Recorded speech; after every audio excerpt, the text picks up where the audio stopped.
South ఇండియాలోనే biggest sorry store మన Varahi silks మన విజయవాడ ఎంజీ రోడ్ లో డిసెంబర్ 4వ తారీఖున ఘన ప్రారంభం. మన ఇండియాలో మనుషులు ఎలా ఆలోచిస్తారంటే ఒకప్పుడు ట్రైన్ లో స్లీపర్ క్లాస్ ఎక్కడమే గొప్ప. ఇప్పుడు third AC feels like sleeper and second AC feels like third AC. జనాల ఇన్కమ్ పెరిగింది.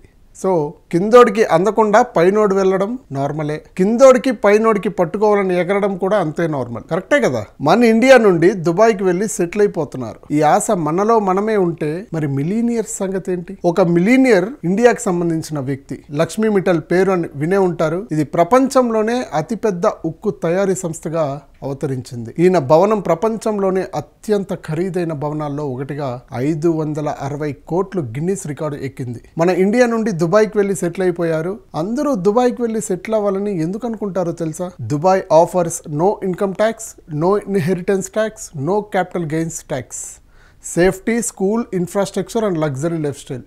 One of the safest city in the world.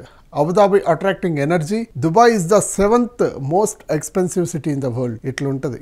సంపాదన పెరిగితే చుట్టూ ఉండే వాళ్ళు కూడా స్క్రాప్ లా కనపడతారు. ఒకప్పుడు తిరుపతి నుంచి బెంగళూరు వెళ్ళాలంటే మామూలుగా బస్సులే ఉండేవి, ఏసీ బస్సులు కొన్నే ఉండేవి. ఇప్పుడు అన్ని ఏసీ బస్సులే, అందరూ అవే ఎక్కుతా ఉన్నారు. అది కాకుండా ఇప్పుడు అందరికీ కార్లు కూడా ఉన్నాయి. మొగుడు పిల్లం కలిసి 3 లక్షలు సంపాదిస్తేనే ఈ ఊరు వద్దని సిటీకి వెళ్ళి 3 BHK అపార్ట్మెంట్ కొందాం అనుకుంటారు. అది కూడా జనాలకి దూరంగా గేటెడ్ కమ్యూనిటీలో. సంపాదన కాస్త పెరిగితే ఆ చుట్టూ ఉండే వాళ్ళు కూడా స్క్రాప్ లానే కనపడతారు. అక్కడ కొన్ని రోజులు బాగానే ఉంటది, ఇన్కమ్ స్టాండర్డ్ అయిపోతే నువ్వు అక్కడే ఉండిపోతావు, లేదంటే అక్కడ నుంచి పారిపోతావు. ఇంకాస్త బెటర్ కమ్యూనిటీ, ఇంకాస్త బెటర్ క్వాలిటీ ఆఫ్ లివింగ్ అంటావు. నెక్స్ట్ ఇండియా వదిలి కూడా వెళ్ళిపోతావు. అలా ఉంటుంది. ఇలా ఉద్యోగులు చేసే మనమే ఇంకొంచెం అనుకుంటూ వెళ్తుంటే వాళ్ళు బిజినెస్ పీపుల్, వాళ్ళు వర్త్ $1 million.